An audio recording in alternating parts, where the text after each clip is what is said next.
राधे राधे दोस्तों। कैसे हैं आप सब। आज की कहानी है, अगर तुम मुझे सच्चा प्यार करते हो तो तुम्हें मुझसे दूर जाना होगा। दिन भर की भाग दौड़, फिर घर लौटने पर पति और बच्चों को डिनर करवा कर रश्मि जब बेडरूम में पहुंची तब तक 10 बज चुके थे। उसने फटाफट से नाइट ड्रेस पहनी और फ्रेश होकर बिस्तर पर आ गई। वह थक कर चूर हो चुकी थी। उसे लगा कि नींद जल्दी ही आ घेरेगी, लेकिन नींद ना आई तो उसने अनमने मन से लेटे लेटे ही टीवी का रिमोट दबाया। कोई न्यूज चैनल चल रहा था, उस पर अचानक एक न्यूज ने उसे चौंका दिया। वह स्तब्ध रह गई। यह क्या हुआ? सुधीर ने मेट्रो के आगे कूद कर सुसाइड कर लिया। उसकी आंखों से अश्रुधारा बह निकली। उसका मन किया कि वह जोर जोर से रोए, लेकिन उसे लगा कि कहीं उसका रोना सुनकर पास के कमरे में सो रहे बच्चे जाग ना जाएं। पति संभव भी तो दूसरे कमरे में अपने कारोबार का काम निपटाने में लगे थे। रश्मि ने रुलाई रोकने के लिए अपने मुंह पर हाथ रख लिया, लेकिन काफी देर तक वह रोती रही। शादी से पूर्व का पूरा जीवन उसकी आंखों के सामने घूम गया। बचपन से ही रश्मि काफी बिंदास, चंचल और खुले मिजाज की लड़की थी। आधुनिकता और फैशन पर वह सबसे ज्यादा खर्च करती थी। पिता बड़े उद्योगपति थे, इसलिए घर में रुपयों पैसों की कोई कमी नहीं थी। तीखे नैन नक्श वाली रश्मि ने जब कॉलेज में प्रवेश लिया तो पहले ही दिन सुधीर से उसकी आंखें चार हो गई। हेलो, आई एम रश्मि। रश्मि ने खुद आगे बढ़कर सुधीर की तरफ हाथ बढ़ाया। किसी लड़की को यूं अचानक हाथ आगे बढ़ाता देखकर सुधीर अचकचा गया। शर्माते हुए उसने कहा, हेलो, मैं सुधीर हूँ।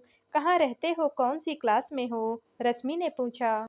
अभी इस शहर में नया आया हूँ। पापा आर्मी में हैं। बीकॉम प्रथम वर्ष का छात्र हूँ। सुधीर ने एक सांस में जवाब दिया। ओह, तो तुम भी मेरे साथ ही हो। मेरा मतलब हम एक ही क्लास में हैं। रश्मि ने चहकते हुए कहा। उस दिन दोनों क्लास में फ्रंट लाइन में एक दूसरे के आसपास ही बैठे। प्रोफेसर ने पूरी क्लास के विद्यार्थियों का परिचय लिया तो पता चला कि रश्मि पढ़ाई में अव्वल है।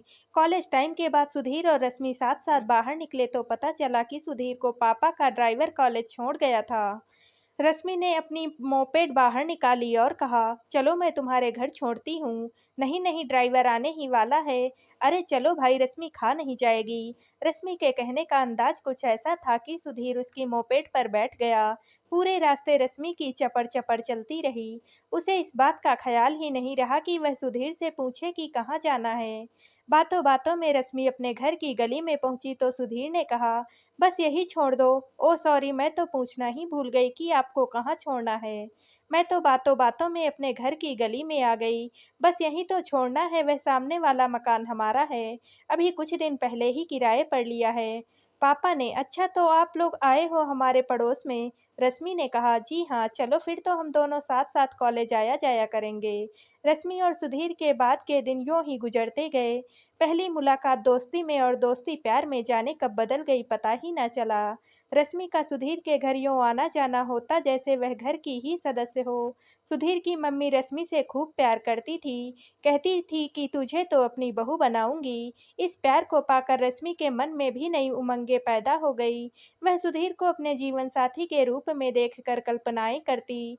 एक दिन सुधीर घर में अकेला था तो उसने रश्मि को फोन कर कहा, घर आ जाओ, कुछ काम है। जब रश्मि पहुंची तो दरवाजे पर मिल गया सुधीर। बोला, मैं एक टॉपिक पढ़ रहा था लेकिन कुछ समझ नहीं आ रहा था, सोचा कि तुमसे पूछ लेता हूँ। तो दरवाजा क्यों बंद कर रहे हो? आंटी कहाँ हैं? यही है, क्यों चिंता कर रही हो? ऐसे डर रही हो जैसे अकेला हूँ तो खा जाऊंगा। यह कहते हुए सुधीर ने रश्मि का हाथ थाम कर उसे अपनी ओर खींच लिया। सुधीर के अचानक इस बर्ताव से रश्मि सहम गई। वह छुई मुई सी सुधीर की बाहों में समती चली गई। क्या कर रहे हो सुधीर, छोड़ो मुझे। वह बोली, लेकिन सुधीर ने एक भी ना सुनी। वह बोला, आई लव यू रश्मि। जानती हूँ, पर यह कौन सा तरीका है? रश्मि ने प्यार से समझाने की बहुत कोशिश की। कुछ दिन इंतजार करो मिस्टर। रश्मि तुम्हारी है, एक दिन पूरी तरह से तुम्हारी हो जाएगी। परंतु सुधीर पर कोई भी असर नहीं हुआ। हद से आगे बढ़ता हुआ देखकर रश्मि ने सुधीर को धक्का दे दिया और हिरडी सी कुलाचे भरती हुई घर से बाहर निकल गई। उस रात रश्मि सो नहीं पाई। उसे सुधीर का यूं बाहों में लेना अच्छा तो लगा, अगर कुछ देर और रुक जाती तो। सोचकर सिरहन सी दौड़ गई। और एक दिन ऐसा आया जब पढ़ाई की आड़ में चल रहा प्यार का खेल पकड़ा गया। दोनों अब तक भी कॉमन तिमुर्स में प्रवेश कर चुके थे और एक दूजे में इस कदर खो चुके थे कि उन्हें आभास भी नहीं था कि इस रिश्ते को रश्मि के पिता और भाई कतई स्वीकार नहीं करेंगे। उस दिन रश्मि के घर पर कोई नहीं था। वह अकेली थी कि सुधीर पहुंच गया। उसे देख रश्मि की धड़कनें बढ़ गई। वह बोली, सुधीर जाओ, तुम पापा आने वाले हैं। तो क्या हो गया, दामाद अपने ससुराल ही तो आया है। सुधीर ने मजाकिया लहजे में कहा, नहीं तुम जाओ प्लीज। रुको डार्लिंग, यूं धक्के मार कर क्यों घर से निकाल रही हो। कहते हुए सुधीर ने रश्मि को अपनी बाहों में भर लिया। तभी जो ना होना चाहिए था वह हो गया। रश्मि के पापा ने अचानक से घर में प्रवेश किया और दोनों को एक दूसरे की बाहों में समाया देखकर आग बबूला हो गए। फिर पता नहीं कितने लात घूंसे सुधीर को पड़े। सुधीर कुछ बोल भी नहीं पाया, बस पिटता रहा। जब होश आया तो अपने घर में लेटा हुआ था। सुधीर और रश्मि के परिवारजनों की बैठक हुई। सुधीर की मम्मी ने प्रस्ताव रखा कि वे रश्मि को बहू बनाने के लिए तैयार हैं। फिर काफी सोच विचार हुआ। रश्मि के पापा ने कहा कि बेटी को कुएं में धकेल दूंगा, पर इस लड़के से शादी कभी नहीं करूंगा। जब कोई काम नहीं करता तो क्या खाएगा खिलाएगा। आखिर तय हुआ कि रश्मि की शादी जल्द से जल्द किसी अच्छे परिवार के लड़के से कर दी जाए। रश्मि और सुधीर के मिलने पर पाबंदी लग गई, पर वे दोनों कहीं ना कहीं मिलने का रास्ता निकाल ही लेते थे। और एक दिन रश्मि के पापा ने घर में बताया कि दिल्ली से लड़के वाले आ रहे हैं रश्मि को देखने। यह सुनकर रश्मि को अपने सपने टूटते नजर आए। उसने कुछ नहीं खाया पिया। भाभी ने बहुत समझाया, यह बचपना छोड़ो रश्मि, हम इज्जतदार खानदानी परिवार से हैं। सबकी इज्जत चली जाएगी तो मैं क्या करूं। इस घर में बच्चों की खुशी का ख्याल नहीं रखा जाता। दोनों दीदी कौन सी सुखी हैं अपने पतियों के साथ। तेरी बात ठीक है रश्मि, लेकिन समाज परिवार में बातें माने नहीं रखती हैं। तेरे गम में पापा को कुछ हो गया तो, उन्होंने कुछ कर लिया तो सब कुछ खत्म हो जाएगा ना। रश्मि कुछ भी बोल नहीं पाई। उसी दिन दिल्ली से लड़का संभव अपने छोटे भाई राजीव और एक रिश्तेदार के साथ रश्मि को देखने आया। रश्मि को देखते ही सबने पसंद कर लिया। रिश्ता भी फाइनल हो गया। जब यह बात सुधीर को रश्मि की एक सहेली से पता चली तो उसने पूरी गली में कोहराम मचा दिया। देखता हूँ कैसे शादी करते हैं। रश्मि की शादी होगी तो सिर्फ और सिर्फ मेरे साथ। रश्मि मेरी है। पागल सा हो गया था सुधीर। इधर उधर बेतहासा दौड़ा गली में। पत्थर मार मार कर रश्मि के घर की खिड़कियों के शीशे तोड़ डाले। रश्मि के पिता के मन में डर बैठ गया कि कहीं ऐसा ना हो कि लड़के वालों को इस बात का पता चल जाए, तब तो इज्जत चली जाएगी। सब हालात देख कर तय हुआ कि रश्मि की शादी किसी दूसरे शहर में जाकर करेंगे। किसी को कानो कान खबर भी नहीं होगी। अब एक तरफ प्यार और दूसरी तरफ माँ बाप के प्रति जिम्मेदारी। बहुत तड़पी, बहुत रोई रश्मि। और एक दिन उसने अपनी भाभी से कहा, मैं अपने प्यार का बलिदान देने के लिए तैयार हूँ, परंतु मेरी एक शर्त है। मुझे एक बार सुधीर से मिलने की इजाज़त दी जाए। मैं उसे समझाऊंगी। मुझे पूरी उम्मीद है कि वह मान जाएगा। भाभी के घर वालों से छिपाकर रश्मि को सुधीर से आखिरी बार मिलने की इजाज़त दे दी। रश्मि को अपने करीब पाकर फूट फूट कर रोया सुधीर। उसके पांवों में गिर पड़ा, लिपट गया किसी नादान छोटे बच्चे की तरह। मुझे छोड़कर मत जाओ रश्मि, मैं नहीं जी पाऊंगा। तुम्हारे बिना मैं मर जाऊंगा। यंत्रवत खड़ी रह गई रश्मि। सुधीर की यह हालत देखकर वह खुद को नहीं रोक पाई। लिपट गई सुधीर से और फपक पड़ी। नहीं सुधीर, तुम ऐसा मत कहो। तुम बच्चे नहीं हो। रोते रोते रश्मि ने कहा। नहीं रश्मि, मैं नहीं रह पाऊंगा तुम्हारे बिना। सुबकते हुए सुधीर ने कहा, अगर तुमने मुझसे सच्चा प्यार किया है तो तुम्हें मुझसे दूर जाना होगा, मुझे भुलाना होगा। यह सब कहकर रश्मि काफी देर तक समझाती रही और आखिर अपने दिल पर पत्थर रखकर सुधीर को समझाने में सफल भी रही। सुधीर ने उससे वादा किया कि वह कोई बखेड़ा नहीं करेगा। जब भी मायके आऊंगी मैं तुमसे मिलूंगी जरूर, यह मेरा भी वादा है। रश्मि यह वादा कर घर लौट आई। पापा किसी तरह का खतरा मोल नहीं लेना चाहते थे, इसलिए एक दिन रात को घर के सब लोग चले गए एक अनजान शहर में। रश्मि की शादी दिल्ली के एक जाने माने खानदान में हो गई। ससुराल आकर रश्मि को पता चला कि उसके पति संभव ने शादी तो उससे कर ली, पर असली शादी तो उसने अपने कारोबार से कर रखी है। देर रात तक कारोबार का काम निपटाना संभव की प्राथमिकता थी। रश्मि देर रात तक सीढ़ियों में बैठकर संभव का इंतजार करती रहती, कभी कभी वहीं बैठे बैठे सो भी जाती। एक तरफ प्यार की टीस और दूसरी तरफ पति की उपेक्षा से रश्मि टूट कर रह गई। ससुराल में पास पड़ोस की हम उम्र लड़कियां आती तो रश्मि से मजाक करती, आज तो भाभी के गालों पर निशान पड़ गए, भैया ने लगता है सारी रात सोने नहीं दिया। रश्मि मुस्कुरा कर रह जाती, करती भी क्या, अब अपना दर्द किससे बयां करती। पड़ोस में ही महेश जी का परिवार था। उनके एक कमरे की खिड़की रश्मि के कमरे की तरफ खुलती थी। यदा कदा रात को वह खिड़की खुली रहती तो महेश जी के नवविवाहित पुत्र की प्रणय लीला रश्मि को देखने को मिल जाती। तब सिसक कर रह जाने के सिवा कोई और दूसरा चारा नहीं रह जाता था रश्मि के पास। संभव जब कभी रात में अपने काम काज से जल्दी फ्री हो जाता तो रश्मि के पास चला आता, लेकिन तब तक संभव इतना थक चुका होता कि बिस्तर पर आते ही खर्राटे भरने लगता। एक दिन संभव कारोबार के सिलसिले में बाहर गया था और रश्मि तपती दोपहर में फर्स्ट फ्लोर पर बने अपने कमरे में सो रही थी। अचानक उसे एहसास हुआ कोई उसके बगल में आकर लेट गया है। रश्मि को अपनी पीठ पर किसी मर्दाना हाथ का स्पर्श महसूस हुआ। वह आंखें मूंदे पड़ी रही। वह स्पर्श उसे अच्छा लगा, उसकी धड़कनें तेज हो गई, सांसें धौंकने की तरह चलने लगी। उसे लगा शायद संभव है, लेकिन यह उसका देवर राजीव था। उसे कोई ऐतराज न करता देख राजीव का हौसला बढ़ गया तो रश्मि को कुछ अजीब लगा। उसने पलट कर देखा तो एक झटके से बिस्तर पर उठ बैठी और कड़े स्वर में राजीव से कहा कि जाओ अपने रूम में, नहीं तो तुम्हारे भैया को सारी बातें बता दूंगी। तो वह तुरंत उठा और चला गया। उधर सुधीर ने एक दिन कहीं से रश्मि की ससुराल का फोन नंबर लेकर रश्मि को फोन किया तो उसने उससे कहा कि सुधीर, तुम्हें मैंने मना किया था ना कि अब तुम कभी भी मुझसे संपर्क नहीं करना। मैंने तुमसे प्यार किया था, मैं उन यादों को खत्म नहीं करना चाहती। प्लीज अब फिर कभी मुझसे संपर्क ना करना। तब उम्मीद के विपरीत रश्मि के इस तरह के बर्ताव के बाद सुधीर ने फिर कभी रश्मि से संपर्क नहीं किया।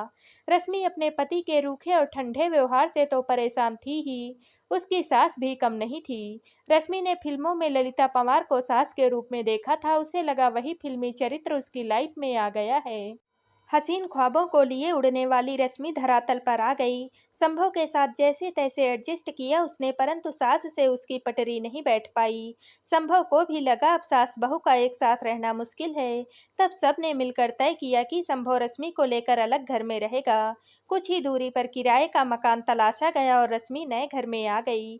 अब तक उसके दो प्यारे प्यारे बच्चे भी हो चुके थे। शादी के 12 साल कब बीत गए पता ही नहीं चला। नए घर में आकर रश्मि के सपने फिर से जाग उठे, उमंगें जमा हो गई। उसने कार चलाना सीख लिया, पेंटिंग का उसे शौक था। उसने एक से बढ़कर एक पोर्ट्रेट तैयार किए, जो देखता वह देखता ही रह जाता। अपने बेटे साहिल को पढ़ाने के लिए रश्मि ने हिमेश को ट्यूटर रख लिया। वह साहिल को पढ़ाने के लिए अक्सर दोपहर बाद आता था, जब संभव घर होता था। 28 से 30 वर्षीय हिमेश बहुत आकर्षक और तहजीब वाला अध्यापक था। रश्मि को उसका व्यक्तित्व बेहद आकर्षक लगता था। खुले विचारों की रश्मि हिमेश से हंस बोल लेती। हिमेश अविवाहित था। उसने रश्मि के हंसी मजाक को अलग रूप में देखा। उसे लगा कि रश्मि उसे पसंद करती है, लेकिन रश्मि के मन में ऐसा दूर दूर तक न था। वह उसे एक शिक्षक के रूप में देखती और इज्जत देती। एक दिन रश्मि घर पर अकेली थी, साहिल अपने दोस्त के घर गया था। हिमेश आया तो रश्मि ने कहा कि कोई बात नहीं, आप बैठिए, हम बातें करते हैं, कुछ देर में साहिल आ जाएगा। रश्मि चाय बना लाई और दोनों सोफे पर बैठ गए। रश्मि ने बताया कि वह राधा कृष्ण की एक बहुत बड़ी पोर्ट्रेट तैयार करने जा रही है। उसमें राधा कृष्ण के प्यार को दिखाया गया है। यह बताते हुए रश्मि अपने अतीत में डूब गई। उसकी आंखों के सामने सुधीर का चेहरा घूम गया। हिमेश कुछ और ही समझ बैठा। उसने एक हिमाकत कर डाली, अचानक रश्मि का हाथ थामा और आई लव यू कह डाला। रश्मि को लगा जैसे कोई बम फट गया है। गुस्से से उसका चेहरा लाल हो गया। वह अचानक से उठी और क्रोध में बोली, आप उठिए और तुरंत यहाँ से चले जाइए, और दोबारा से इस घर में पाँव मत रखिएगा, वरना बहुत बुरा होगा। हिमेश को तो जैसे सांप सूंघ गया। रश्मि का क्रोध देखकर उसके हाथ कांपने लगे। आप मुझे गलत समझ रही हैं मैडम, उसने कांपते हुए स्वर में कहा। गलत मैं नहीं समझ रही, आपने मुझे समझा है। एक शिक्षक के नाते मैं आपकी इज्जत करती रही और आपने मुझे क्या समझ लिया। फिर एक पल भी नहीं रुका हिमेश। उसके बाद उसने कभी रश्मि के घर की तरफ देखा भी नहीं।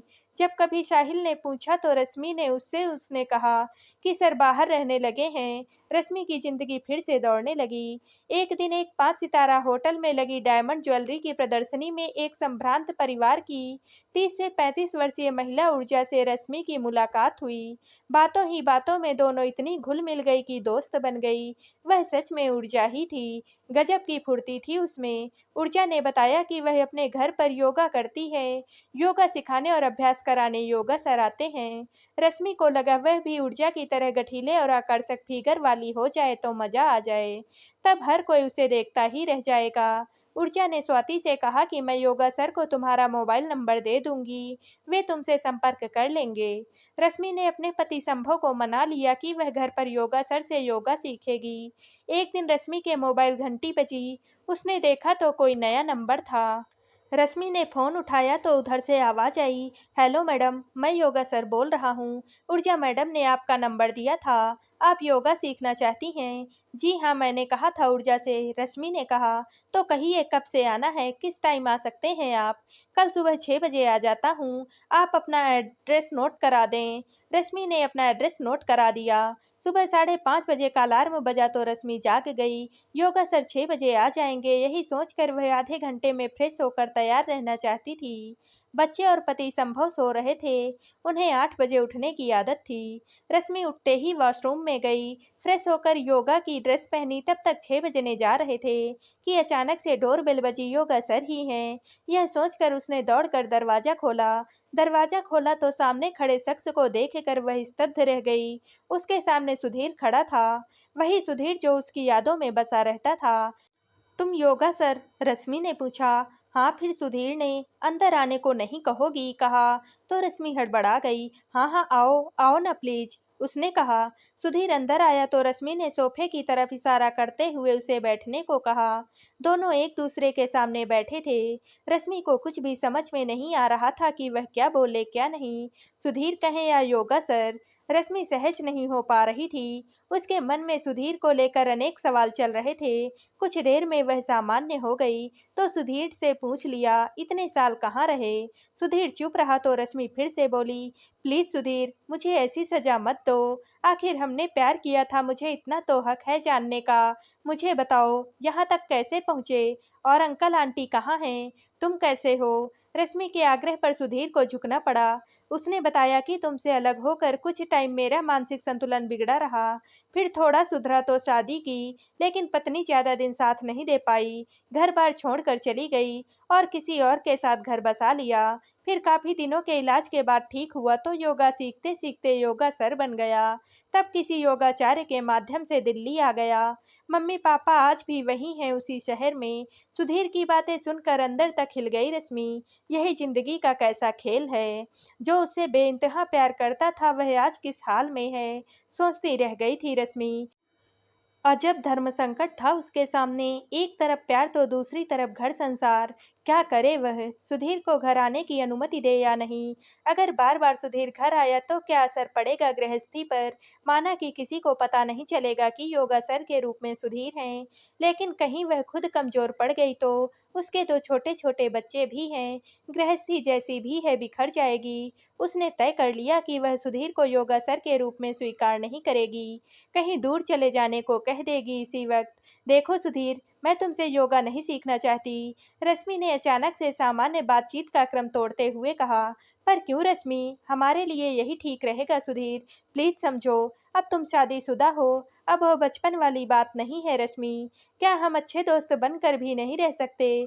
सुधीर ने लगभग गिड़गिड़ाने के अंदाज में कहा। नहीं सुधीर, मैं ऐसा कोई काम नहीं करूंगी जिससे मेरी गृहस्थी मेरे बच्चों पर असर पड़े, रश्मि ने कहा। सुधीर ने लाख समझाया पर रश्मि अपने फैसले पर अड़ी ही रही। सुधीर बेचैन हो गया। सालों बाद उसका प्यार उसके सामने था, लेकिन वह उसकी बात स्वीकार नहीं कर रहा था।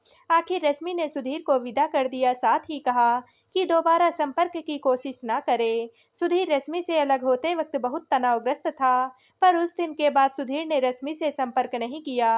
रश्मि ने तनाव मुक्त होने के लिए कई नई फ्रेंड्स बनाई और उनके साथ बहुत सी गतिविधियों में व्यस्त हो गई। इससे उसका सामाजिक दायरा बहुत बढ़ गया। उस दिन वह बहुत से बाहर के फिर घर के काम निपटा कर बेडरूम में पहुंची तो न्यूज़ चैनल पर उसने वह खबर देखी कि सुधीर ने दिल्ली मेट्रो के आगे कूदकर सुसाइड कर लिया था। वह बहुत देर तक रोती रही। न्यूज़ उद्घोषक बता रही थी कि उसकी जेब में एक सुसाइड नोट मिला है जिसमें अपनी मौत के लिए उसने किसी को भी जिम्मेदार नहीं माना, परंतु अपनी एक गुमनाम प्रेमिका के नाम पत्र लिखा है। रश्मि का सिर घूम रहा था, उसकी रुलाई फूट पड़ी। तभी संभव ने अचानक कमरे में प्रवेश किया और बोला, क्या हुआ रश्मि, क्यों रो रही हो? कोई डरावना सपना देखा क्या? प्यार भरे बोल सुनकर रश्मि की रुलाई और फूट पड़ी। वह काफी देर तक संभव के कंधे से लग कर रोती रही। उसका प्यार आज खत्म हो गया था, सिर्फ यादें ही शेष रह गई थी।